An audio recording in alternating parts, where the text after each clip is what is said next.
Welcome, Abe.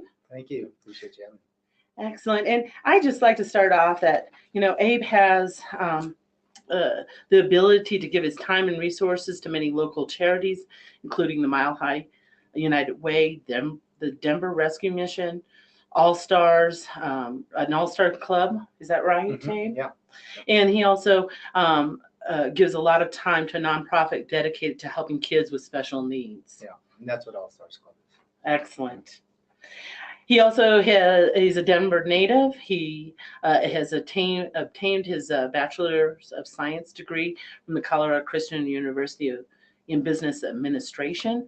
He's also fluent in Spanish. Oh, that's awesome. For those of you that like to know a little bit more about his bio, Abe has been a student of finance, market investing for over 2 decades, and has been a successful entrepreneur, several times over. But as a financial advisor, he found the single greatest platform to impact lives of everyday Americans. Since 2016, he has put his expertise, his background to work for clients, helping them solve the income, cash flow, retirement, and financial freedom challenges many Americans face. Today, he's going to be speaking on worry-free retirement, long-term care, and the 6 steps to financial freedom. I'm looking forward to this presentation, Abe. Cool. I'll let you take it from here. Awesome. Thank you so much. I appreciate it. Thanks again for having me.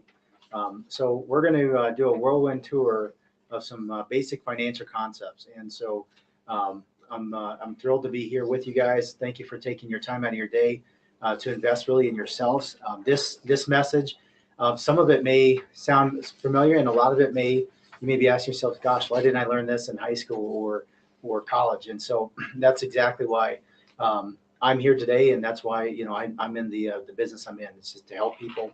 Our company's focused first and foremost on education. So again, appreciate the opportunity to serve you and your constituents in this manner. That's what we do every single day. So appreciate it. Hopefully, you'll the next 50 minutes or so, you're going to learn some great fundamentals. Awesome. So our company really is focused on disrupting an industry, and we're going to find out in just a second why this industry needs disrupting.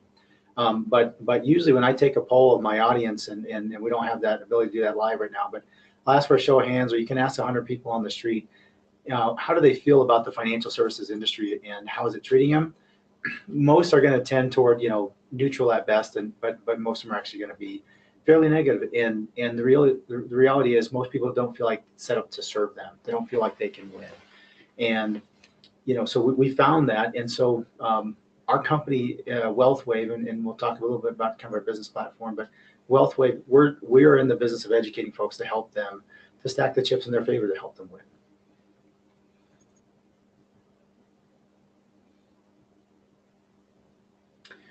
So you might ask yourself, well, why specifically does this industry need disrupting?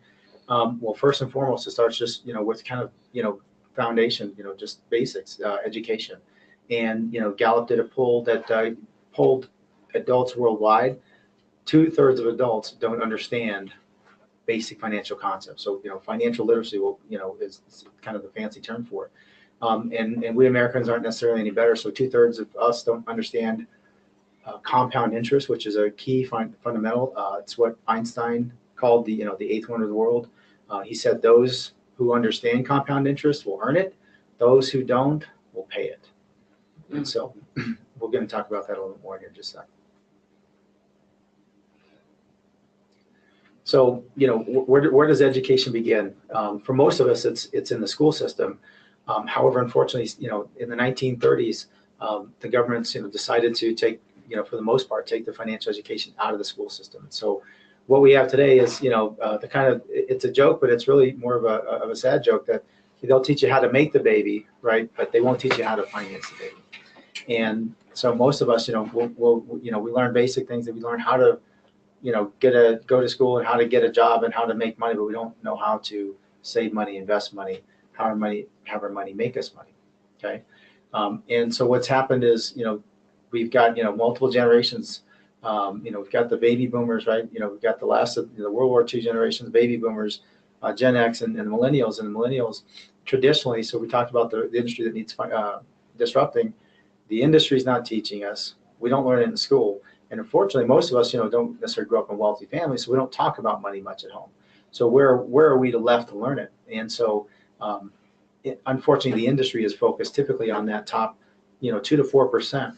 Okay, well, 2 to 4%, they'll say, if you go to most traditional folks in the financial services industry, they'll say, hey, show me your bank statement, and then we can sit down and talk and maybe provide some education or services. Our company is set up to serve the 96%.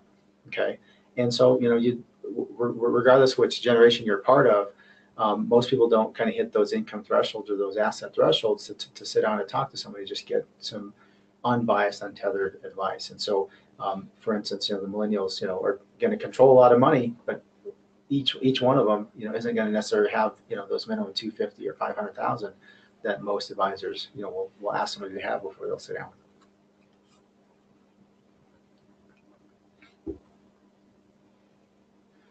So we talked about Einstein, saying, if you don't understand compound interest, you're not going to earn it, but you're going to pay it. Here's a fundamental concept that we teach our folks, and that is really money's always moving. Money's always at work. And the question for you got to ask yourself is it working for me or is it working against me? And, unfortunately for most of us, Americans, debt is a way of life. It shows up in our credit cards, right? It shows up in our houses. Many people are over leveraged on the house. Most people don't have enough in savings. And so, the average kid coming out of college these days has about $35,000 worth of credit card or student loan debt. 50% Americans, really, it's a struggle for them just to make sure that they can afford their mortgage every month. And then, on the saving side, that's your savings and your investing, right? That's where it'd be putting to work for you. But according to Bankrate.com, most families don't have more than $1,000 in their long-term savings or $4,500 in their checking. They're liquid. So it's again, the key is that most Americans aren't putting it to work for them, and so we're here to help you understand that.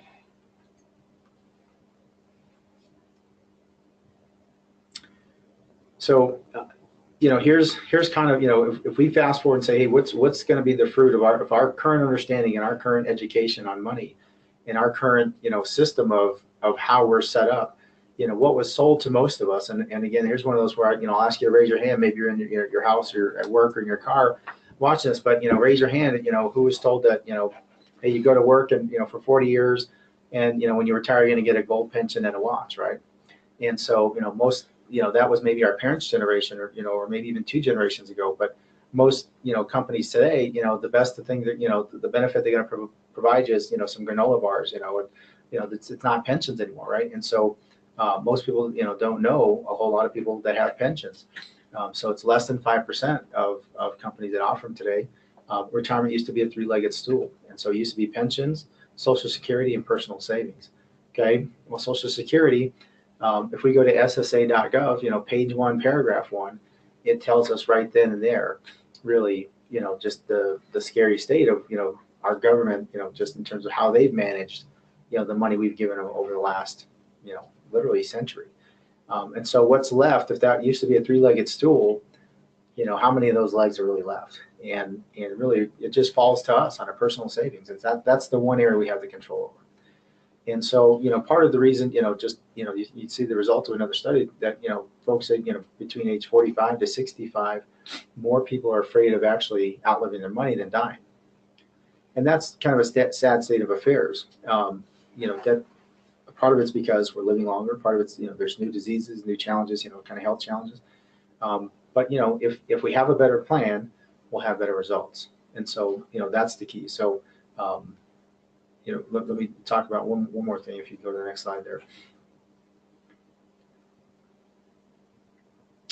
So long-term care, and so many of you on this particular, call today, are all too familiar, very, up close and personal with long-term care, the vast, challenge that it is. And anytime you have a challenge in the marketplace, you also have an opportunity. And so you've got great companies that are stepping in that gap, like People Care, who are saying, hey, we've got creative solutions in the marketplace to help try to address this, because, we know what the government's, kind of planned for us, which is not much, right? And we know, the insurance companies, typically, traditionally have, kind of done. And so you got to have, both your personal plan, and then you guys are obviously constituents in one way or another of, people care. And that's a great, market solution. But, many of you guys have seen, these types of things, up close and personal. And it's, I wanted to share with you guys, my family story.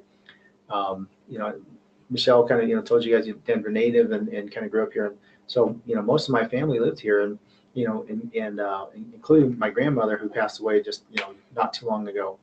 Unfortunately, her story and our story is all too typical, and many of you guys can probably relate. She didn't have long-term care insurance, and she wasn't a wealthy woman. She often worked, 2-3 jobs just to, take care of her family, make ends meet. And her kids did okay. She got 4 kids, and they all live here kind of in the Colorado area. But when she got to that point where she was in retirement, after the point where she lived in kind of an active seniors home, I'd go visit with her and have coffee with her every day and things like that. But there was a point at which her memory started to go, her short-term memory, and we couldn't. I could still go visit her and we still take her out, but when she was at home by herself, she'd forget, and she'd still remember things from 25, 30 years ago, but she couldn't remember what she had for breakfast this morning. And so that was, one of the sad challenges. And so it took an effort by everybody in our family to really try to surround her with love and support and a mechanism and structure just to help try to, there's no more normal, but there's a new normal. And so that went on for a couple of years before it was too much. And so then, we would take turns, and we had a book that we'd write, and everybody's, kind of coming in, 2-hour shifts or however long they could stay. And then we had to bring in a service like People Care to help out, to fill in some of the gaps. But obviously there's a progression there. And so eventually what happened is she had to move in with my parents, and my mother had to set aside her career to take care of my grandmother. Mm-hmm. And so it's the issues with long-term care. The challenge is not just financial. Financial, money is just, a tool. It's a tool like any other, and it can be a leverage, right? If you got a big boulder, you can move it with a lever. Well, that's what money is. And so, people are always the answer, but tools, in this case, money is part of the tools and the lever that can help, provide the solution. And ultimately, it's in her case, it was, it didn't cost money for her to be there, but it did cost them money in her earning potential. And so you can see, it's $3 trillion is what's estimated the economy from people putting their career on hold. And maybe that's you, or maybe that's somebody in your family. But there's also the emotional toll that takes on folks. And so I know many of you guys out there understand that, and it drains you. And most people can only do that so long. And there's some new studies that they're out there that they're researching and seeing what that actual emotional and physical impact is on the drain and so on those caregivers. And so I know many of you guys know that personally, and so it's created this what they call the sandwich generation. Still taking care of kids on one hand, but taking care of their parents on the other. So money isn't the answer to everything, but it does it does solve money problems, and in many cases that extra help, so that people can have that freedom to still take care of their kids, or still take care of their spouse, or still take care of the rest of their life is one of the key issues. Just this one's just a shocker for most people, but since we're on the subject of long-term care, many people are surprised to know that 40% of people who actually end up needing long-term care are actually under the age of 64. And many people have heard the statistic. Maybe you have, maybe you haven't, but all of us, the reason why we're talking about this is because when we're talking about a worry-free retirement, and I promise you we're going to get to the fun stuff here in just a sec, but when we're talking about a worry-free retirement, the number one threat to every single one of our retirements, your retirement, my retirement, is long-term care. Because if you reach the age of 65, you and me and everybody we know has a 70% chance that we're going to need long-term care. 70%, okay? And if you want to compare that to all the other areas we pay for insurance in our lives, auto, right? We pay that every month. The government says you got to have it. The bank says you got to have it, right? Our home, right? We protect our home. Government says you got to have it, right? The mortgage company says you got to have it. Our health insurance, right? Same thing, right? The government says you got to have it now, right? It used to be optional, now it's not. We pay on these things our entire lives, our entire adult lives we pay. Well, if you had to take a guess as to what the likelihood of something financially disastrous happening in any one of those areas that we're paying insurance on, the likelihood, if you wanted to take a guess, most people guess maybe 25%. The reality is it's less than 3% of all those years combined that something financially disastrous can happen, compared to 70% for long-term care. And so if you knew, here's a question for you, if you knew you had a 70% chance that your house was going to burn down, would you insure it? Right? And most people's answer is, of course. So, I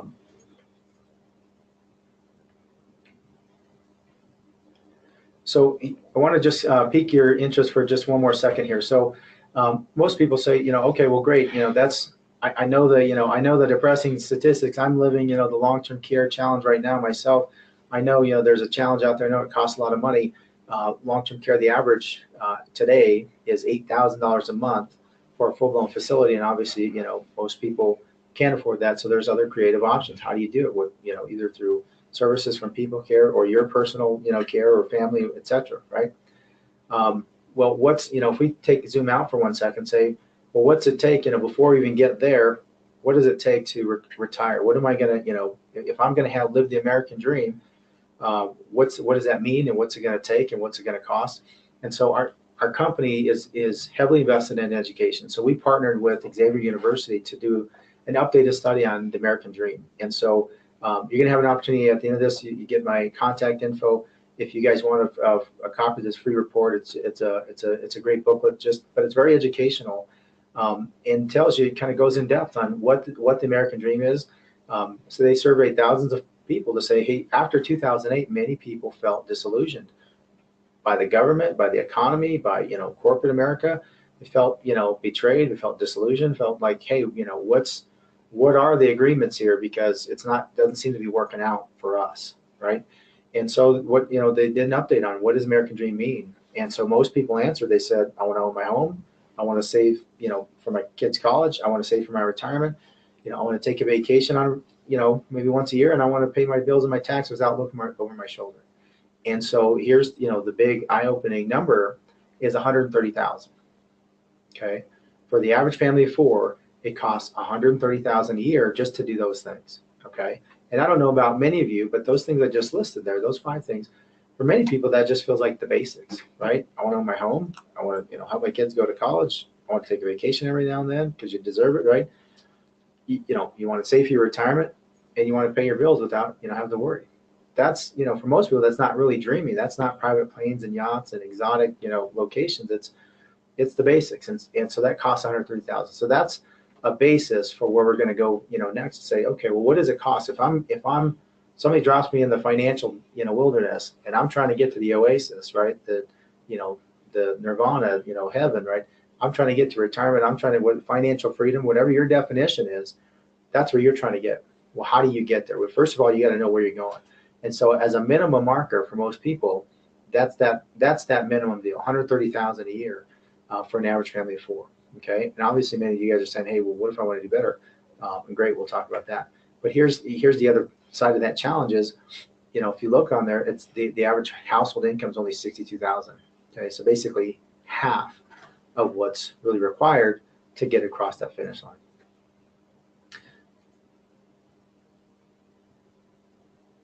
Okay, so here's where the good news starts, guys. So again, apologies that everything's kind of been a little bit on the dour side up to now, but if we're here to solve a problem, we got to understand what the problem is first. And so we understand there's a challenge with long-term care. We understand there's a challenge with the previous kind of social agreements and constructs of retirement. There's a challenge with earning, right? And so how do we address those challenges? Well, here's how our company WealthWave addresses that. We address that in 3 ways, right? So the 2 major problems that, if you want to really kind of boil it down, the 2 issues are, number 1, people don't make enough money, period. People are making about half of what they should on average, okay? Number 1, they're not making enough money. Number 2, people need opportunities and ways to save better and invest better so that they can retire better, right? So those are really the two main issues. People need to make more money, they need to save more money.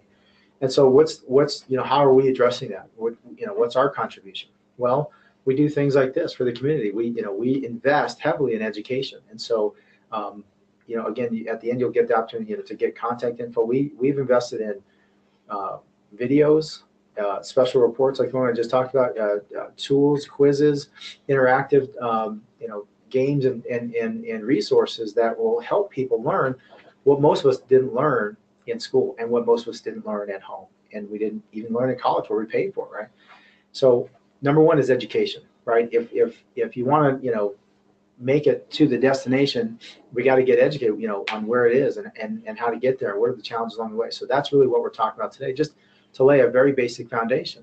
And so, you can get all those tools, and the cool thing is they're free. So that's number one. Number two, disruptive technology. So in an industry that's, where 96%, okay, here's something that, before I got in this business, I kind of knew intrinsically, and I'm sure most of you guys had an inkling, but 96% of Americans retire on less than $15,000 a year of income. Okay, 96%. That's astounding, right? And so our company is set up to help the 96, right? We're trying to be the Walmart of the financial services industry. We're trying to be the Starbucks of the financial services industry, right? How do you reach 96%? We're not trying to be the slice over here, the Nordstrom or the Saks Fifth Avenue that's going to reach, maybe that 4%. We're trying to reach the 96%. Well, how do you do that? Number one, obviously education. Number two, disruptive technology. We all have these little, video players, in our hand, in our pockets at all times, right in front of our faces at all times. And so we're helping turn those into actual education tool, right? So, and number three is financial team building. So you got, obviously guys like Abe, this is what I do. This is my life's work. And I've, poured, my last 2 decades of experience into what I'm doing now.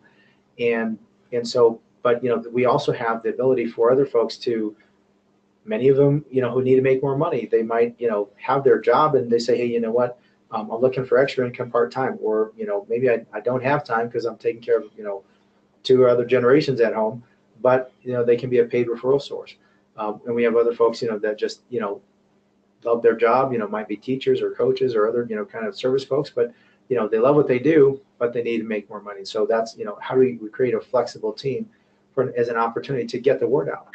And so that's, those are the main, thrusts, that this is where the good news starts.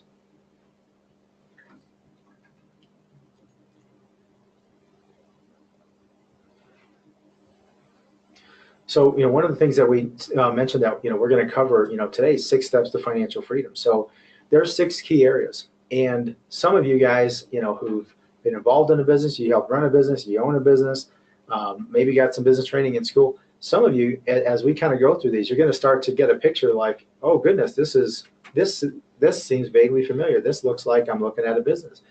And in fact, that's one of, the fundamentals that you're going to come to realize is, hey, I need to treat myself just like a business. I need to treat myself seriously. And here's the analogy. Most of us, we go to work, right? We're there on time. We do what the boss says. We have a job description and we execute and we do all those things at a certain level. But when it comes to our own retirement, our own freedom, our own, kids' education, our own, those things that we say are important to us, we don't have the same level of execution or commitment. And maybe sometimes it's not because we don't want to, but we haven't set the priorities, or we don't just look at ourselves with the same business level seriousness, if that makes sense. So let's just take a look at a few of these areas real quick and talk about what it means. So cash flow, and they kind of, we'll start top left and go from there. But cash flow is number one, and so just like you would look like a business, the top line, it's what's coming in minus what's going out, because whatever's left over in a business, you call it profit. For whatever reason, on the personal side, we decide to call it savings, right? But if you and me and everybody around us said, hey, let's have a seminar on savings, most people are going to not show up, right? Maybe my mom will show up, right? But that's about it, because savings isn't very sexy. It isn't fun. It isn't exciting. But reality is profit is, and not because profit's a mean unto itself. It's not. It's not the most important thing. What it is, though, it is the future viability, right? out of profit, a business reinvests to say, hey, that's our future growth. We invest in more people, bringing more valuable people like yourselves onto our team. Through profit, you invest in technology. Through profit, you invest in other things that are actually going to bring your cost down. So, but nothing else comes except through profit. So what's coming in minus what's going out, that's your first and foremost equation. Number two is debt management, right? We talked about, so many, families struggle with that. And, so we'll create, there's been times I've sat down with clients and just create just a debt payoff schedule, right? We didn't even they were in so much debt, we didn't do anything else for them except, here's my first recommendation is pay off this debt. And I can give you a story of a couple of folks, but one was a college graduate, and he had about $200,000 of student loan debt, believe it or not. And about 30 years old, a few years out of college, and he wasn't going to pay off his last student loan payment until he was 91, believe it or not. And so part of what we did was by making really it was just a $300 a month shift in his budget, we were able to actually have him pay off all of those student loans in about 7.5 years and get him to the place where he needed to be in retirement just by shifting around his debt and the rest of his budget. So you want to talk, extreme makeover stories, everybody loves those in today's, world, right? We watch lots of reality shows, but, let's take the time. The whole point is just to take time for you to have your own extreme makeover, right? Let's invest some time, and that's what you're doing today. So emergency fund, we talk about that as well. And it's not because you're going to make them, a ton of money or interest or anything else on some money you have sitting over in some liquid account, right? Because, what is the banks, what are they paying us today, right? 0.000, whatever, right? But it's actually not the interest that you're buying, it's the peace of mind. And many people, and, here's a fundamental concept is many of us, let me rephrase that, all of us, right? When emotion goes up, intelligence goes down, right? And if we don't have our emergency reserve set up, in fact, we actually prefer to call it our opportunity reserves, because if it's emergency fund, right, then what are we looking for? We're probably looking for an emergency, right? So there's some psychology behind it, but when we don't have that money set aside, whatever that amount is for you that makes sense, when we don't have that money aside, then we have the psychology going in the back of our head saying, what? It's that we have a scarcity mindset. We have a fear mindset. And we're fearful to make our next move instead of being in the moment, instead of looking for opportunity, right? And so, when emotion goes up, intelligence goes down. And, if you guys have ever, been running late for a meeting and there was, an accident on the way over here, and so I thought I might be late, right? When emotion goes up, intelligence goes down. That's usually when we miss our turn that we're supposed to make, right? If we ever get in an argument with our spouse, and happy Valentine's Day, by the way, and I've been married 14 and a half years to my sweetie. In fact, in the next week or so, we're going to be welcoming our third baby here. But, it's not always cupcakes and roses like it is on Valentine's Day, right? And so occasionally, we disagree on some things, and I may have allegedly said something that I regret afterwards, right? And I'm sure many of you have that same experience. And because when emotion goes up, intelligence goes down. And so the number one key thing about creating this plan and going through these 6 steps for you is when you create a plan, it's not that you become a millionaire overnight. It's not that every single one of your problems is solved. It's that you have the clarity and the confidence that you actually have a plan, and now you know how to go forward. And what it does, that clarity and that confidence allows you to go forward and go forward fast, and to look and say, hey, this is great. I'm going to be able to retire by the time I'm, such and such. And then the next question everybody asks me after that is, Abe, how can I do it quicker, right? But when we have, confusion, when we have the scarcity mindset, when we have fear, when we don't have clarity and we don't have a plan at all, we don't take action, right? We're like the little scared mouse in the corner. And so that's really what this whole process will get people. We'll look at proper protection, right? And so again, if you're looking at yourself like a business, you've got to look at and say, hey, if you're a single income earner, whether however many people have in your house, with 1 or 10, or if you're 2 income earner, right, you've got 1 factory or 2 factories, right? If you make $50,000 a year and you're going to be working for the next 30 years, you're going to have $1.5 million pass through your hands in that time, right? How many people, ask yourself, how much of that am I going to keep, right? How much of that am I going to have left over? if I had $1.5 million could go through my hand, right? If I have a factory that's worth $1.5 million, what would I do to protect it, right? And so that's the idea. And so building wealth, the fifth one is really, where you start to have some fun, play some offense, right? The first four, a little bit, kind of playing some defense. Proper protection, there's some cool things that you can do, based on the tax laws, and some things to, save money and save taxes, that you can kind of blend some of those two. But that's when it really starts to get fun and create, the plan to get you your financial freedom or whatever it is you're working for. And the last thing, preserving wealth. So we create a great plan. You got to protect it, because if you don't have a plan, and this is something we'll talk about kind of at the end, if you don't have a plan, the government has a plan for you. And so, I can just tell you a story. One of my clients,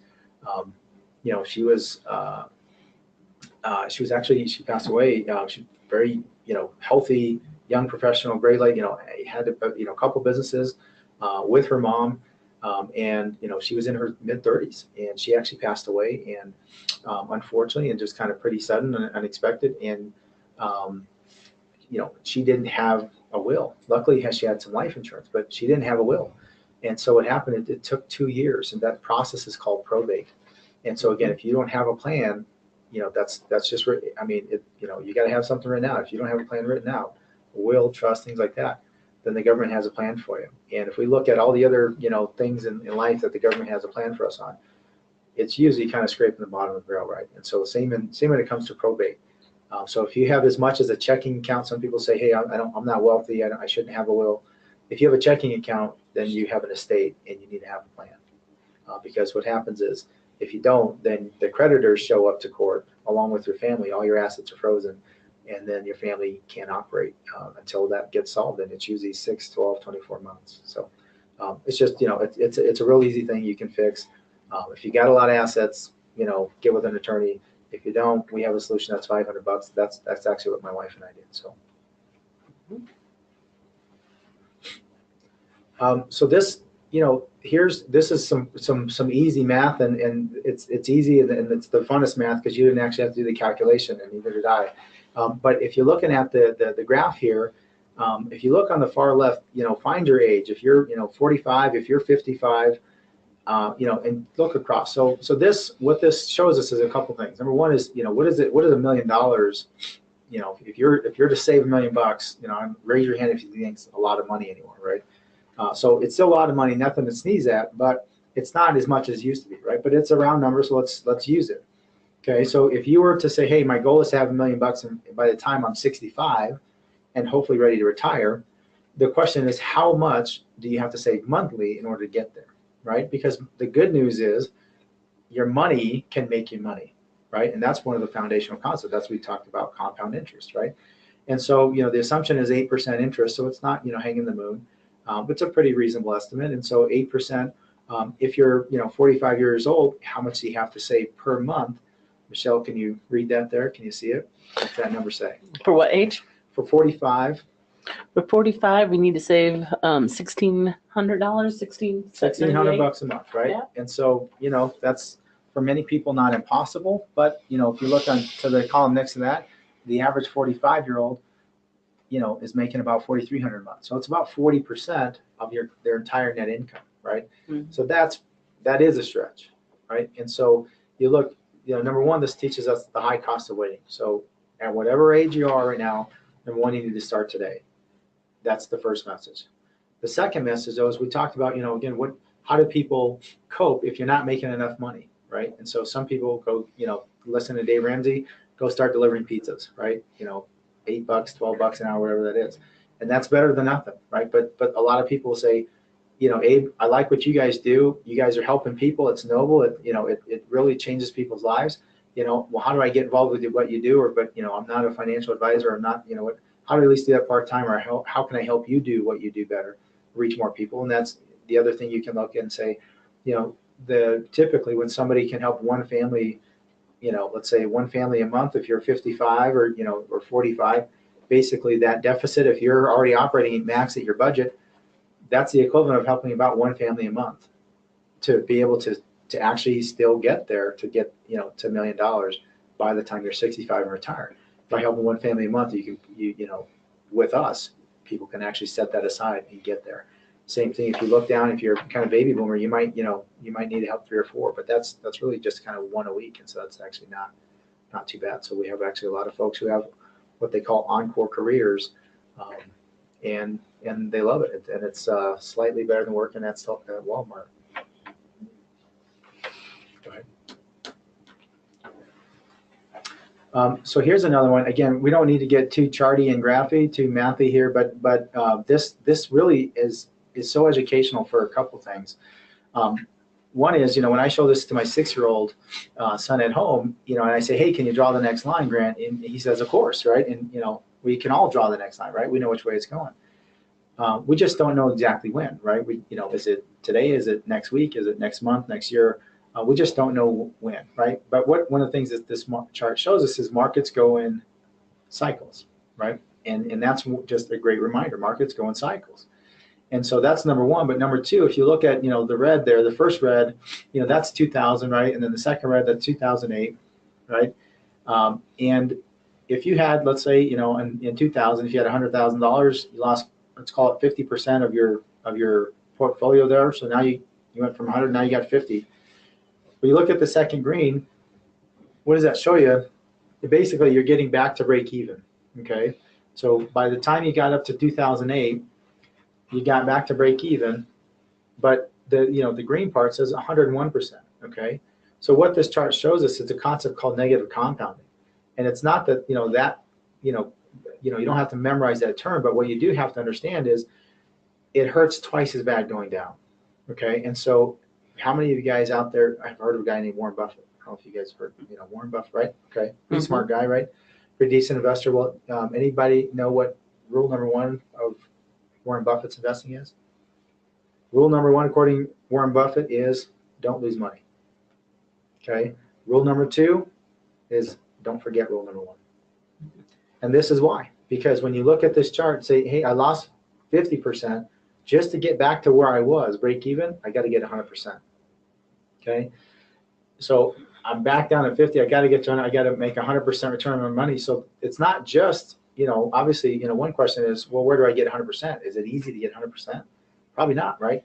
Where do I get 100%? Well, it's not just that. It's where do I get 100% without the risk, right? Because what just happened right after that is, oh, shoot, I lost it again and then some, right? And so it illustrates that. And so obviously, we're climbing the deal again. And even over the last, week or so, we've had, some additional volatility, right? If you go to the next slide, just well, how do I protect against that, Abe, right?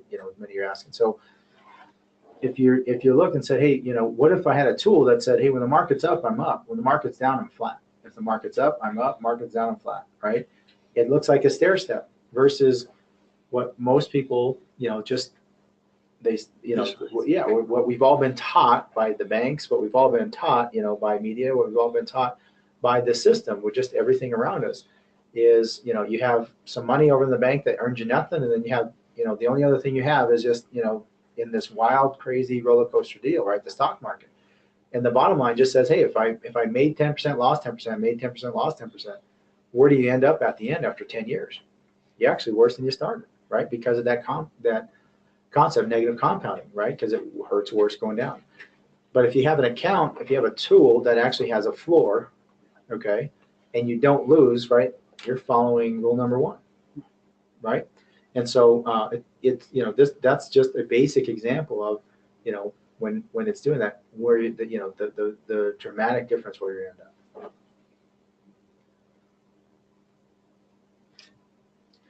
So here's a tax concept, and many people, will say, Abe, I'm not a millionaire, so I don't need to worry about, taxes and, big complex things like that. But the reality is, even if you're just a farmer, right, here, this is the analogy. If you were a farmer, would you rather pay tax on, the seed, which you can, obviously hold in your hand, something small, or your harvest, right, something massive, okay? And most of us have been trained or educated, or lack thereof, right? We've been trained, hey, put all your money in these tools and these accounts that where you're not paying tax on the seed, you're actually paying tax on the harvest later on, right? And so, for most of us Americans, where every dollar does count, if somebody, said, hey, whatever little bit you do have when you retire, I'm going to take 35% of it. that's a big deal, right? And so, you probably wouldn't take too kindly to that person. Well, that person's your good old Uncle Sam, right? But by being smart about it up front, you can save yourself that money.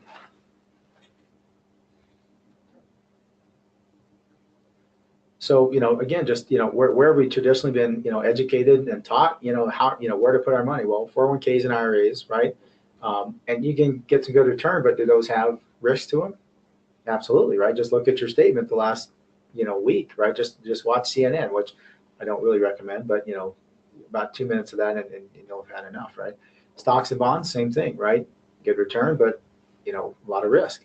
Real estate, anybody out there, own some real estate back in 2008, 2009, 2010, right? Does real estate have risk?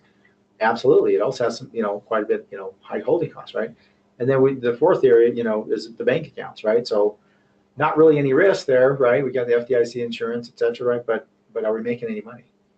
And so these are the four places where, left most of us consumers saying, hey, well, how do I win this game, right? And so our company has really, created this, fifth area. We call it a Swiss Army knife. And so this is just one of the key tools that we teach your folks about that's out there. Well, that chart that we just saw where, you got the stair step where there's no market risk. Okay. That's pretty incredible. Number one, right? Long-term care. So we talked about what a huge challenge long-term care is, right? Many of you live in it right now. Long-term care is the number one threat to every single one of our retirements. 70% of us are going to have to deal with it. So, you've got a tool that can actually help you deal with it. Tax, deferred growth, right? We're not, having a negative, tax implications right now while we're earning money. Tax-free income, even better, right? Like I said, would you rather have a 35% haircut or even a 25% haircut on your money at the end? Or would you rather have all of it, right? I think that's a pretty easy one. Tax-free legacy. So if something, were to happen, to you, you get to pass it on to your family tax-free.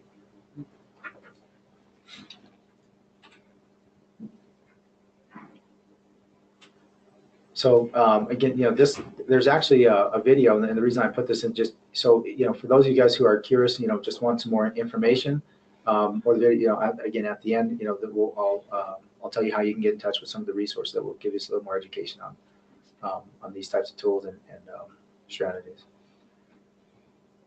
So back to our company, and so what's our mission? How are we impacting the marketplace? Again, if you look at this slide, how are all these companies different, right? They're all disruptors. The largest taxi car company doesn't even own any vehicles, right? The largest room booking service doesn't own any properties, right? The largest retailer, Alibaba, in the United States, Amazon, right? They don't own actual inventory, right? They're disrupting their industry, and how are they doing? They're reaching the 96%. And our company, we're doing the same thing.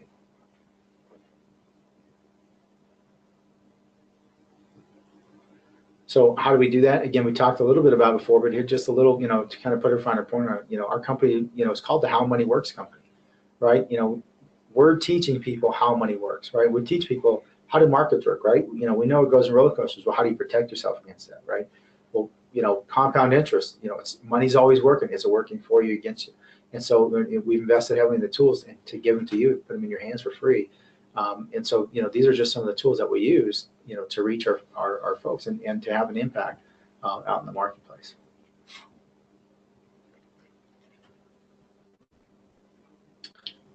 So, these are some of the tools that you can have access to. Again, you'll find out, afterwards how to get in touch with these. But, there's some tools that go in depth on, the rule of 72, right? So that's Benjamin Franklin. He's a pretty smart guy, right? Benjamin Franklin came up with this cool little rule of thumb called the rule of 72. And so there's a few other videos and interactive quizzes and some other things that we can put you in contact with.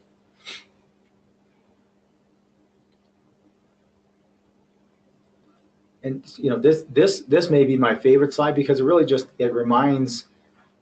Well, I go to work every day and I know why I'm there but this slide really kind of speaks to our vision. That's really just to it's not that the other guys are bad guys. It's we believe so heavily in what we're doing. We love helping people. We love changing families. We love helping people get out of debt.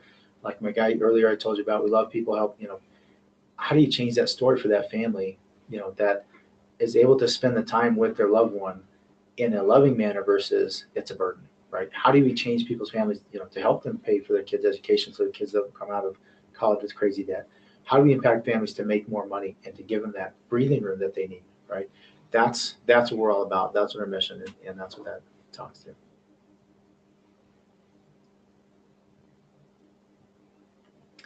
And just on the income side, because that is really such a huge piece of the equation.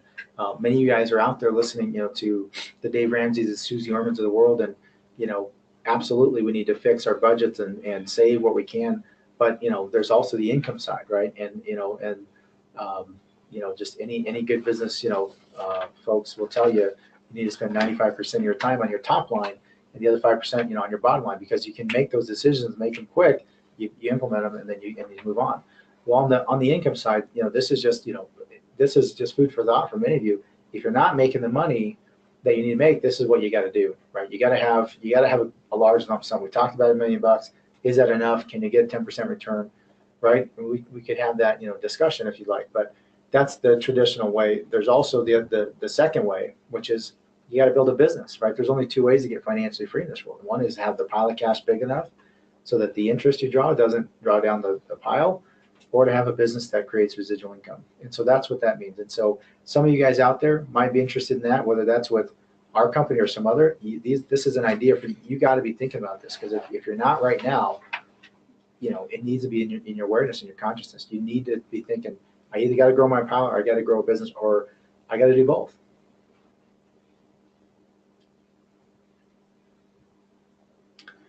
And then, this is really, going to be, kind of the, if you were ever interested in kind of the financial services business, again, we're doing great things with people.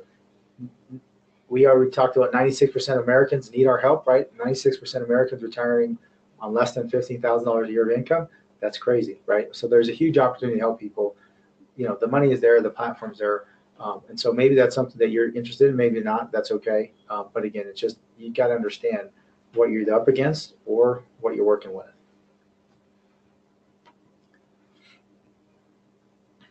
So this is, just some contact info. So, feel free to take my info down. So if you want access to some of the educational videos, the free report we talked about, the American Dream Sticker Shock, or even just, if you're curious and if you want to do an individual consultation, we don't charge. We don't charge for the consult. We don't charge to create a plan, and there's no obligation. And again, like I said, sometimes it's just, we just create a debt plan if that's all it is, if that's what makes sense. What we're going to do now is open up to Q&A. So for those of you guys out there in internet land, feel free to start firing away questions. I know Michelle's dying over here with a couple questions, so we're going to let her kick it off. Excellent, Abe. Well, that was a lot of information. A lot to absorb in 50 minutes. You feel like you got the PhD? No, I think I need to see you often. Okay. But do I need a couple of grand in my bank account, or before you help me? Yeah. No, it's a great question. Actually, no, you don't. There's no minimum requirement for income. There's no minimum requirement for how much money you have in your bank.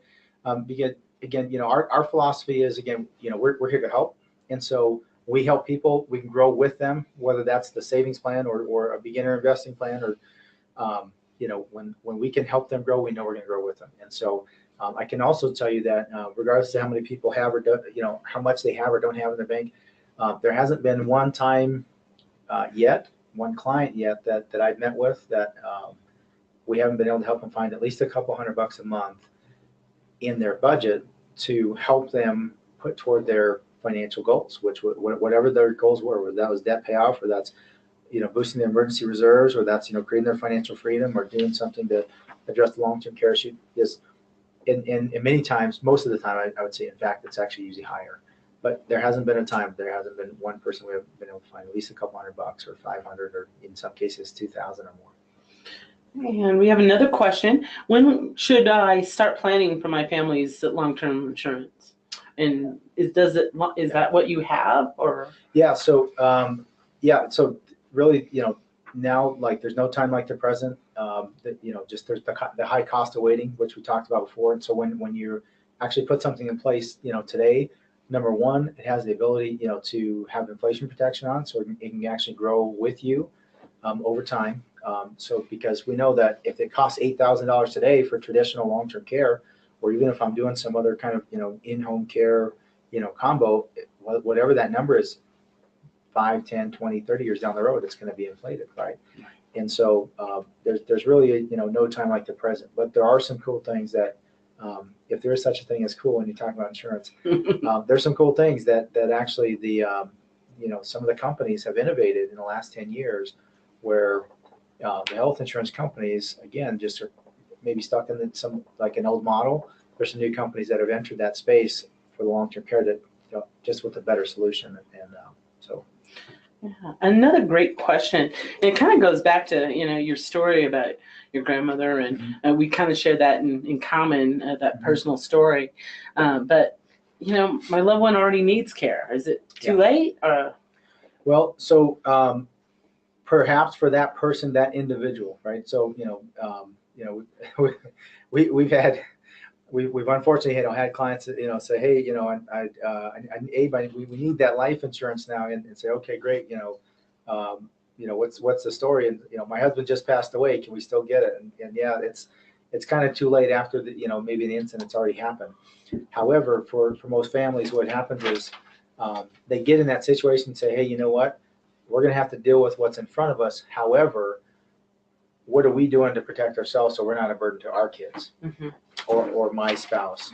Or, hey, we did everything right. We planned and we saved and we invested and we own our house outright and we got this pile of cash that's going to pay for our 30 years retirement, right?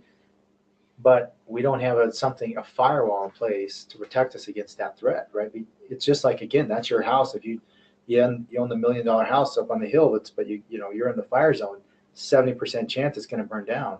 You got to create a hedge around that. And so that's what the long-term care planning is about. So if somebody's already in it, but again, you got it, you got the opportunity to make that just a hedge against, for your own family. Okay. It looks like we have another question. Is your company nationwide? Is the data available on a level of success of households involved with your company in a fully funding their retirement? Yes. So our company is actually, we're essentially a company within a company. So we're WealthWave, and we have actually two.